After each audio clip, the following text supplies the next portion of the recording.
नमस्कार, स्वराज एक्सप्रेस में एक बार फिर से आपका स्वागत है। मैं हूं आपके साथ ऋषभ सोनी और लेकर आया हूं हमारा खास कार्यक्रम बिग डिबेट। साल के आखिर में चुनाव है, ऐसे में कांग्रेस की रणनीति दिन ब दिन अलग होती जा रही है। कभी कांग्रेस सरकार पर अटैक करती है तो कभी कांग्रेस सिंधिया के गढ़ चंबल संभाग में सेंधमारी का प्रयास करती है। ऐसे में सवाल ये कि क्या आखिर कांग्रेस ने जो रणनीति बनाई है उस रणनीति का कितना फायदा कांग्रेस को मिल पाएगा। आज चर्चा इसी मुद्दे को लेकर चर्चा को विस्तार देंगे, लेकिन उससे पहले देख लेते हैं एक रिपोर्ट। कांग्रेस किसी भी सूरत में केंद्रीय मंत्री ज्योतिरादित्य सिंधिया को उन्हीं के गढ़ में आईना दिखाने की रणनीति बना रही है। ग्वालियर चंबल संभाग में उन लोगों को प्रभारी बनाकर भेजा जा रहा है जिनका पारिवारिक रूप से सिंधिया परिवार से राजनीति में 36 का आंकड़ा है। इसी रणनीति के तहत ग्वालियर और दतिया जिले का प्रभारी पूर्व मुख्यमंत्री अर्जुन सिंह के पुत्र और पूर्व नेता प्रतिपक्ष अजय सिंह को बनाया गया है। वहीं प्रभारी बनने के बाद अजय सिंह स्थानीय लोगों से संवाद करने के लिए 2 दिन के प्रवास पर ग्वालियर पहुंचे। अजय सिंह और राहुल भैया ने कहा कि सिंधिया गलतफहमी में ना रहे कि उनके कारण कांग्रेस की सरकार बनी थी। कांग्रेस की सरकार कांग्रेस के दम पर बनी थी और इस विधानसभा चुनाव में भी कांग्रेस एक बार फिर से सरकार बनाने जा रही है। उन्होंने कहा कि 2018 से अच्छे 2023 में परिणाम आएंगे। साथ ही अजय सिंह ने कहा कि उनका कहना था कि दूसरी पार्टी के कई बड़े चेहरे उनके संपर्क में हैं, जल्द ही सबके सामने आ जाएंगे। वहीं बीजेपी का कहना है कि कांग्रेस की किसी भी रणनीति का ग्वालियर चंबल अंचल में असर नहीं होने वाला है। कांग्रेस कई गुटों में बटी पार्टी है और बीजेपी एकजुट होकर चुनाव लड़ेगी। आम जनता सरकार की योजनाओं को दिमाग में रखकर ग्वालियर चंबल में इस बार जीत दिलाएगी। देखिए, ऐसा है, सिंधिया जी तो आज तो गए नहीं, काफी दिन हो गए। अब नतीजा 6 महीने में पता ही चल जाएगा किसके चेहरे पर चुनाव होता है। अब 23 में पता चल जाएगा ना किसके चेहरे पर सीटें आ रही हैं। कांग्रेस पार्टी के रीति नीति सिद्धांत और उसके आधार पर सीट मिलती है और नहीं मिलती है, ये साफ स्पष्ट है। किसी का चेहरा नहीं होता है। हालात ये हैं कि शादी के कार्ड किसी के नाम से छपते हैं और दूल्हा कोई बन जाता है, और कांग्रेस में बाद में जो होता है वो पूरा देश भी देखता है, वो मध्य प्रदेश भी देखता है।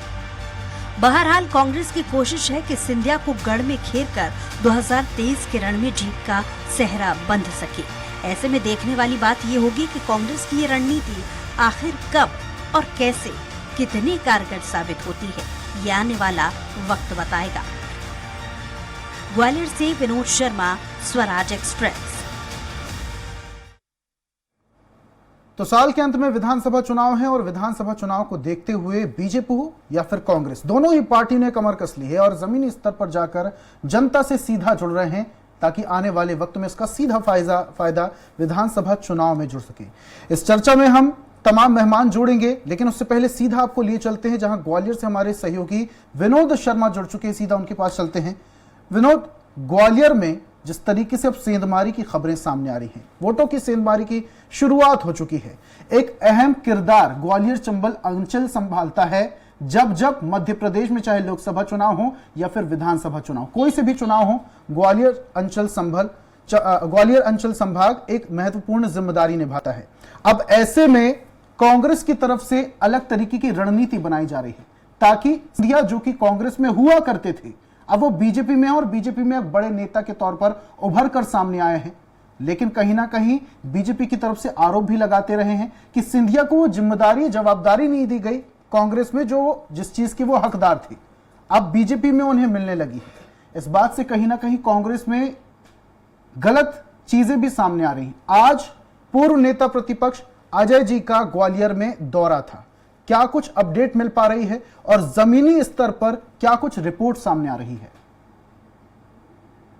बिल्कुल, देखिए, पहले तो मैं ये आपको बता दूं कि ग्वालियर चंबल अंचल वह इलाका है जहां से 2018 में कांग्रेस ने सत्ता में प्रवेश किया और अब सिंधिया ने चारों तरफ जाकर जिस तरह से कैंपेन की थी और जो लगातार रैली और सभाएं की थी, उसे माना जा रहा था कि ज्योतिरादित्य सिंधिया की वजह से ग्वालियर चंबल अंचल में बम्पर उनको जो समर्थन है वो कांग्रेस को मिला था।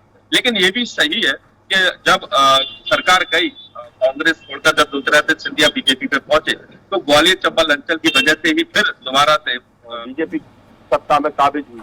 अब चूंकि ग्वालियर चंबल संभाग में बहुत ज्यादा फोकस दोनों ही राजनीतिक पार्टियों का है, आज खुद जिस तरह से अजय भैया आए और उन्होंने यहाँ पर कांग्रेस नेताओं की से बैठक ली, डबरा में पहुंचे, डबरा में कार्यकर्ताओं के साथ नेताओं के साथ बैठक ली, और अब जब मैं आपसे बात कर रहा हूँ उस समय भी यहाँ के जीवाईएमसी क्लब में, जो कि ग्वालियर पूर्व विधानसभा क्षेत्र में आता है, वहां भी कार्यकर्ताओं नेताओं के साथ उनकी बैठक है और रात्रि भोज उनके साथ करेंगे।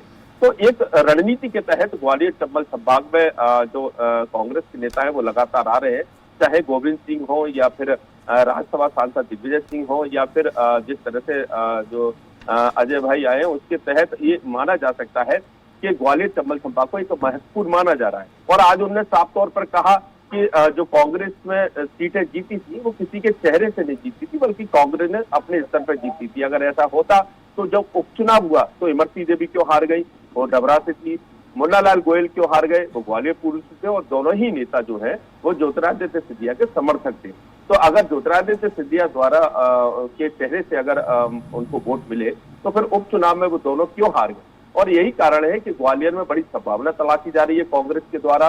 और कांग्रेस को जो स्थिति अभी ग्वालियर चंबल संभाग में लग रही है, उन्हें ये लग रहा है कि ग्वालियर चंबल संभाग से फिर वो 2023 से सत्ता में वापसी करेंगे, और ये वही इलाका है जहां पर वो सत्ता में काबिज होने के लिए अपनी रणनीति बना सकते हैं। क्योंकि ग्वालियर पूर्व उन्हें जिस तरह से जीती सतीश सिकरवार के नेतृत्व, जो कि बीजेपी छोड़कर कांग्रेस में आए, इसके अलावा जो सुरेश राजे डबरा में उन्होंने जीत दिलाई, तो जो पारंपरिक सीट मानी जाती है हालांकि कांग्रेस की डबरा में, लेकिन ग्वालियर पूर्व में एक अच्छी जीत मिली थी जिससे उत्साहित हुई थी कांग्रेस।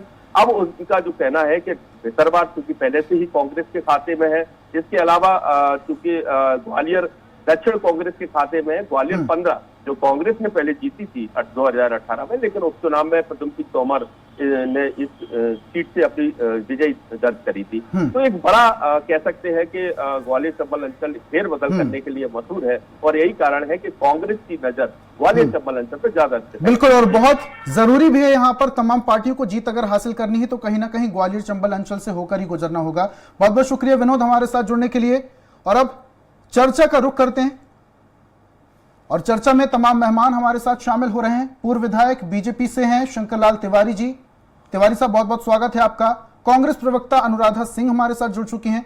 अनुराधा जी, आपका भी बहुत बहुत स्वागत। और वरिष्ठ पत्रकार आशीष दुबे भी हमारे साथ जुड़ चुके हैं। तीनों मेहमानों का बहुत बहुत स्वागत है। और चर्चा की शुरुआत सबसे पहले पूर्व विधायक बीजेपी से शंकरलाल तिवारी जी से। ठीक है, कांग्रेस प्रवक्ता अनुराधा सिंह जी की ओर में बढ़ूंगा मैं। अनुराधा जी, जिस तरीके से अब आज अजय जी का दौरा था ग्वालियर में, और ग्वालियर में कहा जाता है कि मध्य प्रदेश में अगर सरकार बनानी तो कहीं ना कहीं ग्वालियर चंबल अंचल में वर्चस्व होना बहुत ज्यादा जरूरी है। 2018 का रिजल्ट हमने देखा, बीजेपी कह रही है कि कोई खास फर्क नहीं पड़ेगा अगर अजय सिंह वहां पर दौरा भी करते हैं तो उससे कोई खास फर्क नहीं पड़ता। स्वराज एक्सप्रेस के सभी दर्शकों, आपको ऋषभ जी और सम्मानित पैनलिस्ट को मेरा नमस्कार। कांग्रेस पार्टी सदैव जनता से जुड़े मुद्दे उठाती है। मैं आपको बताना चाहूंगी कि मध्य प्रदेश की जनता ने 2018 में ही कांग्रेस को मैंडेट दिया था, और अभी हाल ही में नगरीय निकाय चुनाव संपन्न हुए। 57 साल बाद ग्वालियर की कांग्रेस कैंडिडेट डॉक्टर शोभा सिकरवार जी ग्वालियर की महापौर हैं। कांग्रेस की सीट से उन्होंने चुनाव लड़ा। प्रत्यक्ष को प्रमाण की क्या आवश्यकता है। दूसरी चीज मैं आपसे यह कहना चाहूंगी कि देखिए, कांग्रेस जो करती है, जो कहती है, वो सदैव करती है, और जनता ने देखा, परखा। कमलनाथ जी हमारे प्रदेश अध्यक्ष विश्वास के पर्याय हैं। आज ही देखिए, कांग्रेस जो है हमेशा अंतिम पंक्ति के व्यक्ति को किस तरीके से राहत मिले, विकास आधारित राजनीति करती है। उन्होंने कहा है कि 100 यूनिट बिजली माफ और 200 यूनिट बिजली का बिल हाफ। इससे डायरेक्ट जनता को फायदा मिलेगा। अब आप बताइए, इससे दूसरी चीज आप जो बात कर रहे हैं तो मैं आपको बताऊंगी कि महिलाओं की अगर हम बात करते हैं तो हमारे प्रदेश अध्यक्ष आदरणीय कमलनाथ जी ने कहा है कि कांग्रेस की सरकार बनने पर 1500 रुपए महिलाओं को दिए जाएंगे। इस तरीके से सालाना उनको 18,000 रुपए की आमदनी होगी और मात्र 500 रुपए में गैस का सिलेंडर उपलब्ध कराया जाएगा। 7,000 रुपए की बचत होगी। अब आप 18,000 और 7,000 को जोड़ लीजिए, टोटल 25,000 रुपए की बचत महिलाओं को पहुंचेगी, राहत होगी। ये कितनी बड़ी है आप देखिए। आज महंगाई चरम पर है तो महिलाएं अपने बच्चों की शिक्षा पर और अपनी जो दैनिक जरूरी कार्य हैं, जो महिलाएं जो अपनी छोटी बचत करती हैं, जो उनके घर के कार्य आती है, हम सब ने देखा है, परखा है कि किस तरीके से जब नोटबंदी हुई तो महिलाएं कितनी प्रभावित हुई। तो महिलाओं को राहत देने का कार्य करा जाएगा कांग्रेस की सरकार बनने पर। और कांग्रेस में मैं आपको बताना चाहूंगी कि कहा है कमलनाथ जी ने, हमारे प्रदेश अध्यक्ष जी ने, पुरानी पेंशन योजना लागू करेंगे। अब मैं आपसे कहती हूं, चलिए ठीक है अनुराधा जी, ये तो योजनाओं की बात हो गई। मुख्यमंत्री जी 18 साल से काबिज हैं। भारतीय जनता पार्टी का कुशासन है। आज आप देखिए, सिर्फ घोषणाओं पे घोषणाएं, घोषणाओं पे घोषणाएं। तो आज तो मध्य प्रदेश को नंबर 1 स्टेट होना चाहिए था। और आप देखिए, ठीक है अनुराधा जी, चलिए ये तो योजनाओं की बात कर रहे हैं कि अगर कांग्रेस पार्टी अगर आती है सरकार में तो ये तमाम योजनाएं दी जाएंगी। मेरा सवाल आपसे ये रहेगा कि ग्वालियर चंबल अंचल में क्या वाकई में सेंधमारी की कोशिश की जा रही है? आप सिंधिया कांग्रेस में नहीं रहे, बीजेपी में आ गए, तो कहीं ना कहीं जनता में भी भ्रम की स्थिति हो सकती है कि आखिर वोट देना किसको है। तो अब ऐसे में बड़ी जिम्मेदारी बड़े नेताओं को कांग्रेस की तरफ से ग्वालियर के लिए दी जा रही है, तो कहीं ना कहीं ये डर भी है कि ग्वालियर में जीतेंगे नहीं जीतेंगे।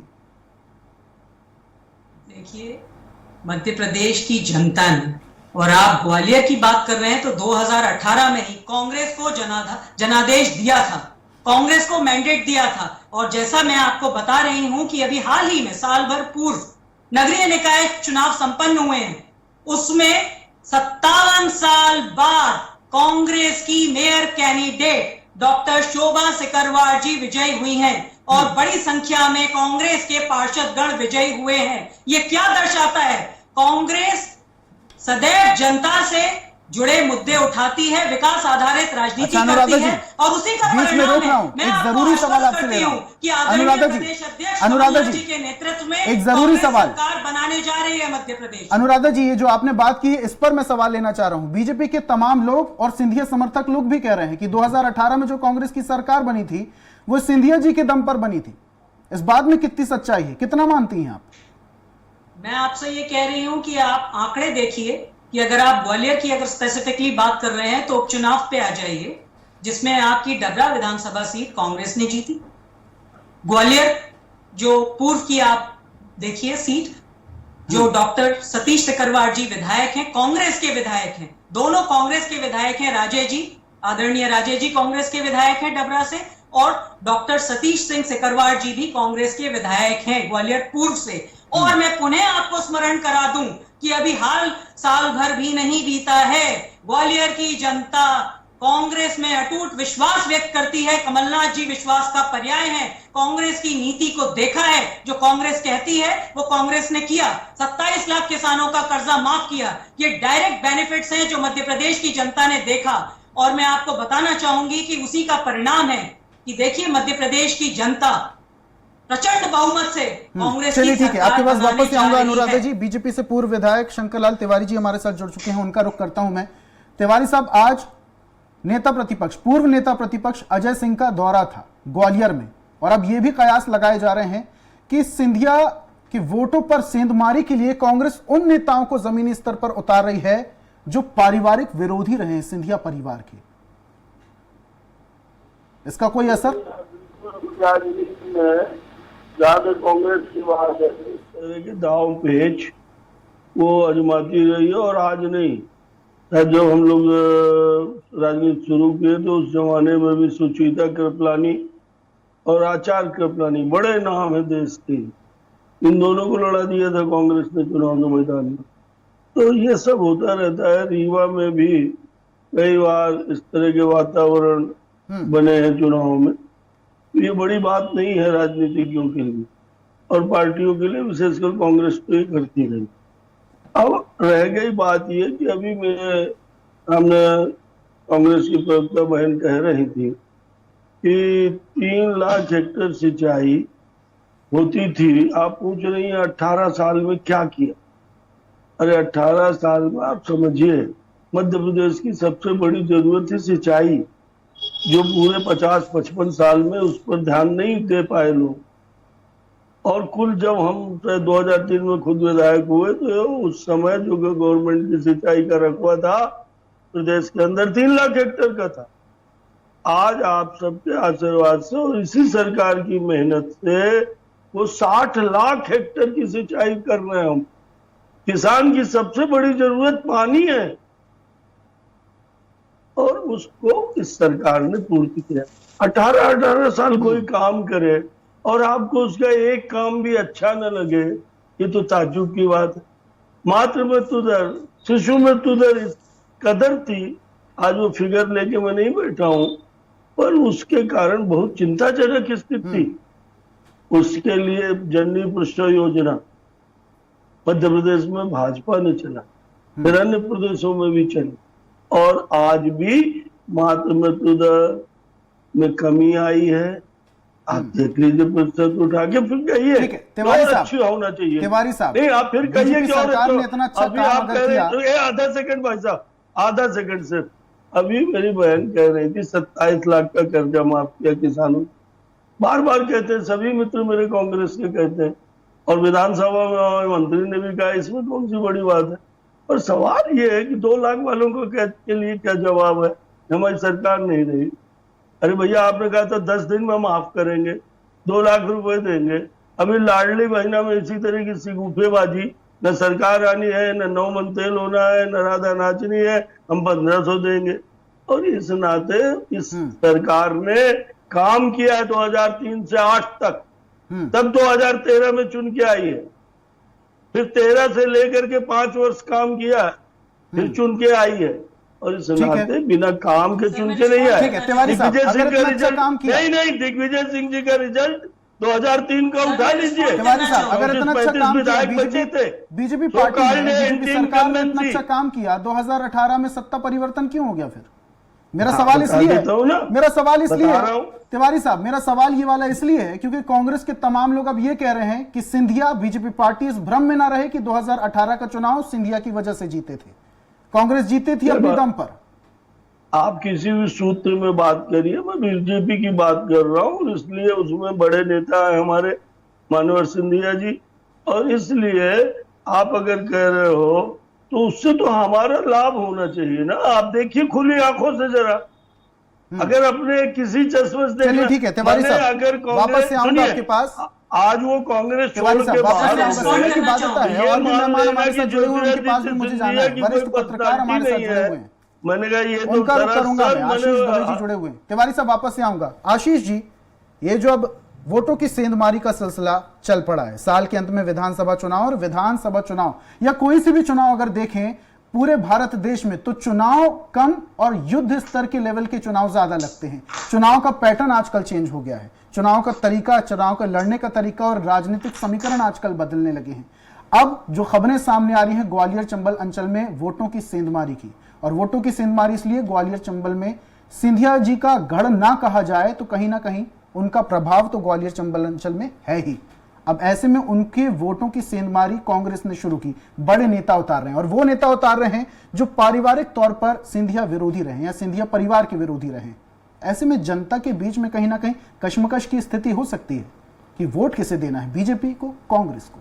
नहीं, देखिए जनता तो बहुत मुझे लगता है हमेशा स्पष्ट रही है और जनता बहुत ज़्यादा कन्फ्यूज़न में नहीं आती है। ग्वालियर में भी कई बार ऐसे रिजल्ट आए हैं जो ये साबित करते हैं कि वहाँ कोई एक मानसिकता ही अकेली काम नहीं करती। देखिए वहाँ पर ये अनुराधा भी बता सकते हैं, कई बार जो है गैर जो सिंधिया का जो जिसको महल विरोधी कहते हैं वो लोग भी चुनाव जीते हैं। तो इस तरह का गढ़ ये नहीं है वो उसकी जो मानसिकता, हम सिर्फ ग्वालियर के आसपास के रीजन की डिवीजन की बात करें तो, क्योंकि देखिए अगर ऐसा होता तो ग्वालियर का जो मेयर का इलेक्शन है वो बीजेपी नहीं हारती। मेयर का इलेक्शन बड़ा होता है, वो सारी सीटों को प्रभावित करता है, तो उससे जनता का एक माइंडसेट समझ में आता है कि जनता क्या चाहती है।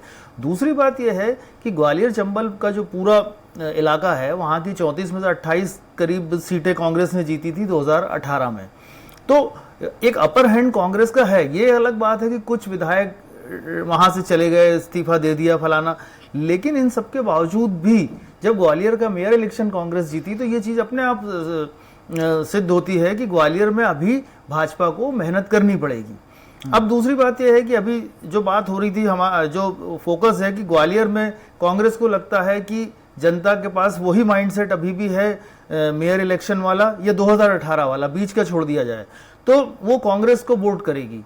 लेकिन क्यों वोट करेगी ये कांग्रेस के लोगों को अभी बताना होगा, स्पष्ट करना होगा कि वो उसे क्यों वोट करेगी अब 2-2.5 साल बाद मेयर इलेक्शन के बाद। क्योंकि देखिए, लोकल पॉलिटिक्स के कुछ मुद्दे अलग होते हैं, फिर विधानसभा का जब चुनाव होता है तो कुछ मुद्दे और जो जनादेश देने का तरीका होता है वो अलग होता है, लोकसभा चुनाव में अलग होता है। आजकल ये साफ नजर आता है कि हर उसमें अलग तरीके से वोट किया जाता है, तो इसलिए कांग्रेस को स्पष्ट करना पड़ेगा कि आखिर वो क्यों जीतेगी। और दूसरी बात, भाजपा को भी ये सोचना होगा कि भाजपा भले काम कर रही है, बहुत सारे दिग्गज वहां भाजपा के हैं, नरेंद्र तोमर हैं, खुद नरोत्तम मिश्रा भी वहां को प्रभावित करते हैं, और बहुत सारे, सिंधिया तो हैं ही, बहुत सारे नेता हैं। लेकिन देखिए, जो योजनाएं हैं, सारी योजनाएं, उसके बावजूद भी जो 2018 का परिणाम है चुनाव का, वो भाजपा का पीछा करेगा इस चुनाव में भी। ये भाजपा को इस मामले में थोड़ा सतर्क होकर अपनी रणनीति बनानी पड़ेगी। उसकी जो योजनाओं का उल्लेख अभी हो रहा था, वो प्रदेश भर की योजना है। उन योजनाओं से स्पेसिफिक ग्वालियर को क्या फायदा हुआ है, ये भाजपा को वहां समझाना पड़ेगा, तभी जाकर के ये सारी स्थितियां पक्ष में हो पाएंगी। तो भाजपा को अपने कामों को वहां पे बहुत अच्छे से एलॉबरेट करना होगा, और कांग्रेस को बताना होगा कि उसे लोग वोट क्यों दें। तो ये बहुत बड़ा गणित है। अब अजय सिंह की जो बात है कि वहां भेजे गए हैं, तो ये जाहिर बात है कि जो सिंधिया विरोधी होगा वही उनके क्षेत्र में जाएगा, जो उनका पुराना समर्थक रहा वो नहीं जा सकता। तो अजय सिंह को वहां भेजा गया है इसलिए कि वो जो ग्वालियर चंबल का जो पूरा इलाका है, उसमें उनका जो भी उनका नेटवर्क होगा, उस तरह की जो वोट होंगे वो उनको एकजाई कर सके। और कांग्रेस ने ये प्रभारियों की नियुक्ति करी है पिछले महीने, हर जगह अलग अलग, तो अजय सिंह उस जगह के प्रभारी बनाए गए हैं, और वहां के कुछ नेता जो हैं ग्वालियर वगैरह के दूसरे इलाकों में प्रभारी हैं। तो चुनाव पहले का मैनेजमेंट है, ताकि कांग्रेस, मुझे ऐसा लगता है कांग्रेस ताकि एक वहां से राय इकट्ठा करके और आगे की अपनी रणनीति या प्रत्याशियों के लिए बात कर सके। लेकिन अजय सिंह ऐसे नहीं है कि वो वहां पे वोट दिला पाएंगे, वो कांग्रेस के संगठन के काम और वहां का जो एक तरह का ऑब्जर्वेशन है वो करने के लिए गए पार्टी की तरफ से। तो वहां के जो लोकल नेता हैं उनको इस अपनी जो उनका जो वो है पक्ष जो है उसको ज्यादा प्रबलता से रखना पड़ेगा, क्योंकि ग्वालियर के चुनाव हमेशा एक जैसे नहीं नतीजे देते हैं। ठीक है दुबे साहब, वापस से आऊंगा आपके पास। अनुराधा जी, आप कुछ कह रही थी, अपनी बात रखिए, उसके बाद मैं सवाल रखूंगा आपके सामने।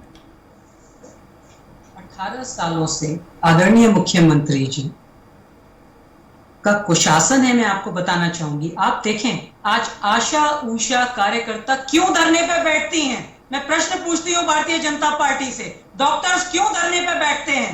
क्यों किसान बेहाल है? बताएं मध्य प्रदेश की जनता को, आदरणीय शिवराज सिंह जी की सरकार।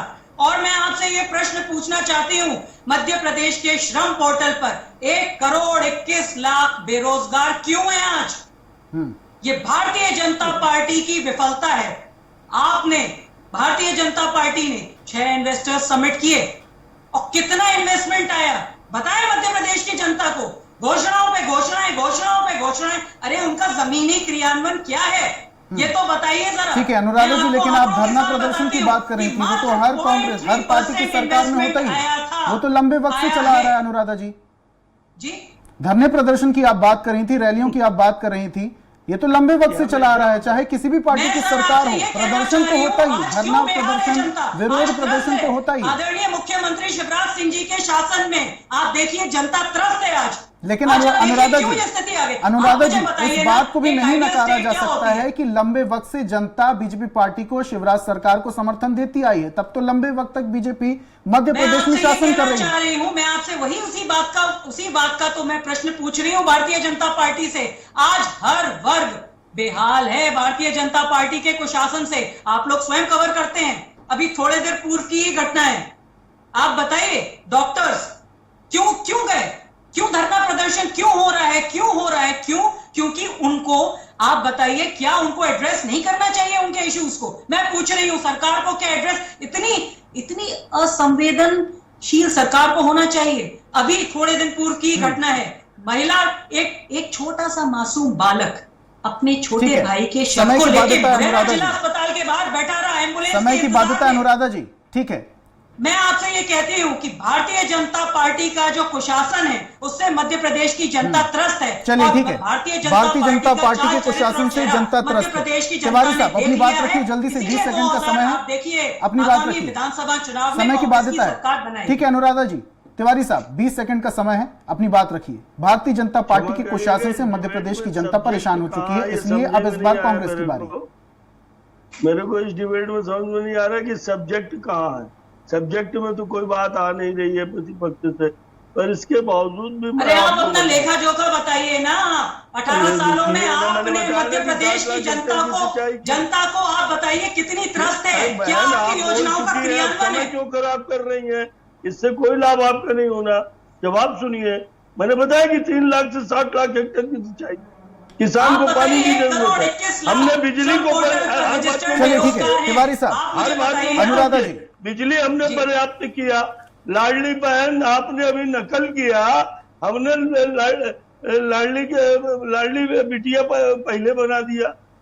आज वो लड़कियां 16 साल की हो रही, उनको लाभ मिल रहा पढ़ाई लिखाई। आज आपको चलिए ठीक है तिवारी साहब, लेकिन देखने वाली बात यह भी होगी कि जितनी भी योजनाएं बीजेपी सरकार में लागू हुई हैं उसका असर ग्वालियर चंबल अंचल में और वहां की जनता को कितना होता है। बहुत बहुत शुक्रिया हमारे साथ जुड़ने के लिए। शंकर लाल तिवारी जी बीजेपी से जुड़े हुए थे, कांग्रेस से अनुराधा सिंह जी और वरिष्ठ पत्रकार आशीष दुबे जी हमारे साथ जुड़े हुए थे। तीनों मेहमानों का हमारे साथ जुड़ने के लिए और अपने तर्क रखने के लिए बहुत बहुत शुक्रिया।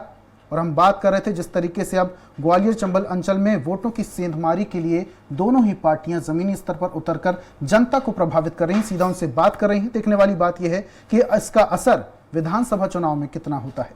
एक नए विषय के साथ, एक नई चर्चा के साथ कल फिर हाजिर होंगे।